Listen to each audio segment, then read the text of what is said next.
We've been off for a couple of days. We apologize. We're back. And a conversation that we got to in the show this morning, or at least started to get into, but really didn't get into the whole thing, where these two guys who are now suing the woman that they saved by pulling her out of a burning car, which we'll get to. I have to say I'm shocked at Congressman Shimkus using the word bitching this morning during our interview on the air. We know we've been trying to sort of curb that kind of behavior with the program, and then our United States Congressman drops that bomb. Was it just me, or was he like really defensive? He was a little defensive. I mean, they think that they've really hit a home run. Yeah. I mean, they're doing victory laps. And I don't think that they realize that most Americans, even if they're not on the other side, think that the biggest debt increase in the history of this country is probably not something you do cartwheels over. Yeah. He was entertaining. Oh, yeah. It was fine. But I love the whole, you can read 74 pages with over a beer on your deck. Especially if he's got to tell you that everybody in Washington, D.C. is drunk.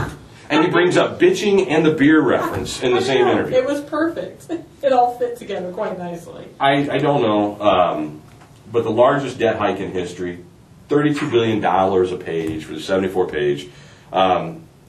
Most of us, when we say we're going to cut expenses, we actually have to cut expenses. You take your cable bill down. You get rid of HBO.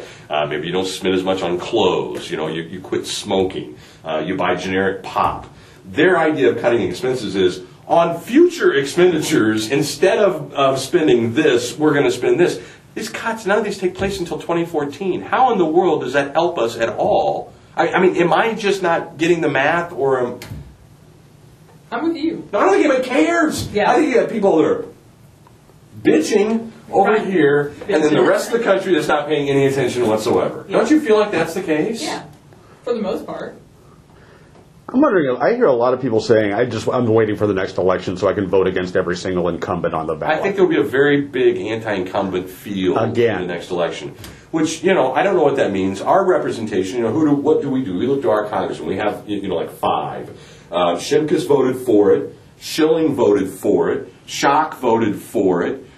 Tim Johnson, the only holdout that voted against it. Is now Tim my hero? We can't get him to call us back. I mean, he had that ambient in his system. But he does look like Abraham Lincoln. Yeah, he has hard time. All right. So I don't know I'm tired of all of them. Let's get to the story. Okay. 2 guys are driving down a road in Marion, Ohio. Right. And they see a Humvee, a Hummer, which has crashed off the road down into a ravine and is burning. Okay. Okay? They go, him and his buddy, they're driving down, they see the same thing, they pull over, they hop a barbed wire fence, they knock down brush, they run and slide down a steep highway embankment and rush to the flaming Hummer. Right. Which, I just like saying flaming Hummer.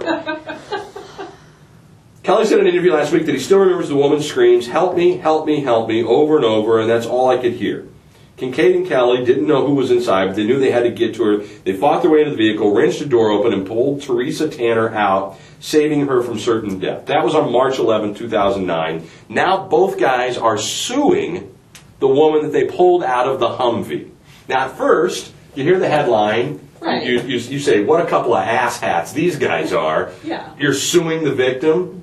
Well, they had burns and injuries, and she was trying to commit suicide. Ew. They found out later, much later, after being hailed as kind of heroes for saving this woman did this on purpose. Now, I don't know if you sue, but it certainly makes you go, on the story. That was a Arsenio Hall moment. That was. Right. I expect like Magic Johnson to come out. Dog out. That definitely puts a different spin on it. Yeah. He says, if it happened all over again, I'd still stop and get the person out of the vehicle. A life is a life, So I mean, I wouldn't change my reaction, but knowing now that she purposely put herself in this situation, thus putting us into this situation, we think it's BS. We're calling. I don't know if suing is the right way to go, but I certainly would understand. Wouldn't you be ticked if you risked your life to save somebody and you found out they had tried to commit suicide? Yeah. Yeah. Why was she screaming, help me? Help me. She was Yeah. trying to She changed her mind. Suicides are just a call for help. Yeah. She changed her mind once the could've reality just set done in. that. Yeah, that was a little bit dramatic. Yeah, really. really. Stood on a sidewalk and screamed, help me, help me, help me. And really, Helping on fire. I think this points out the fact that women are just really bad at suicide. I mean, they're not. Seriously, you ask your law enforcement boyfriend how many women shoot themselves. They just don't do it. You know, they'll That's take messy. pills or they'll do whatever. But driving a Humvee off the highway down an embankment seems an unlikely way to off yourself, doesn't it? Did it occur to you as In you a were driving? Humvee, get in a Prius maybe, but not in a Hummer. Right. Or just put it in the garage and, you Or know. just stuff the tailpipe. Yeah, they don't use the gun because they don't want to mess up this. You know, Yes, they don't want to because mess you up. might have open gas. Yeah. I would have died pretty. you want to die. Well, Never every caused state, spec. including Ohio, has a Good Samaritan law that is intended to absolve rescuers from liability when they, in good faith, attempt to save someone. When it comes to the protection of the people being aided, judge and lawyers look to a federally recognized tort law known as the rescue doctrine. It essentially says that if people are being helped were negligent or reckless when they created real danger, there could be a chance to recover damages if the rescuers acted reasonably and can prove their injuries. So there is no protection under the law for her. Right. There's protection under the law for them if they're trying to do the right thing. And this came about years ago when somebody tried to do CPR or something and screwed something up, and then the family sued. You know, I don't think you can sue for trying to do the right thing and help someone. But if you're doing the right thing and trying to help someone, and they've intentionally put themselves into that circumstance, I think there has to be some recompense. Yeah. Especially if they suffered injuries and had to go through, Right. you know, what they had to go through. I'm siding with them. I'm with them too. I am now on the side of the trial lawyers. Yeah. And these two greedy bastards who are trying to milk what they can out Get of your it. money, boys. Get paid. Why not? Dollar bill, y'all. That's what it's all about. All right. I'm just so frustrated with the United States Congress right now. I can't even focus. Who do I root for? And Bobby Schilling? Bobby. You were a Tea Party guy. They redraw your map, and all of a sudden now you're voting with Boehner and the other Republicans. What happened there?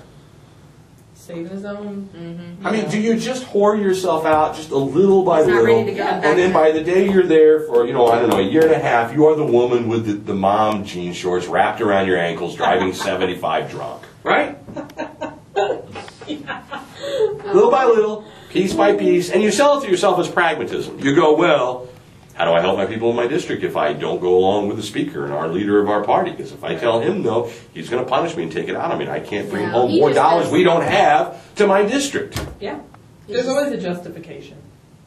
But the Tea Party people still a little, I mean, can you really, I can't go there all the way. I can't carry signs. He's just not ready to go back to St. Giuseppe's Heavenly Pizza. But what about the Tea Party people? They seem Yeah. like normal people. I get letters from grandmas. I'm a Tea Party person. We're just normal people like you. Not my grandma. All right. Well, you're a lively bunch. I'd like to thank you all for participating in today's show. You see what I mean? I'm with you. Is it the heat? What is it? Yes, it's the Fraction of heat. Congress. Okay, thank you. We're just upset as you are. Yeah, but whatever. You know, I'm upset. the It's poster upset child for you. skin cancer. I'm calling Dr. Younger to see if we can take pictures. Look at us. I've been at the ocean. Sure you have. And the ocean's been Not at your you. tat. Your ink. That's it. Tomorrow, join us. We're going to tell you how to monitor and what is age appropriate when it comes to social media and your teenagers. It's information I think you'll like. And Ken will be in as well. Have a great day.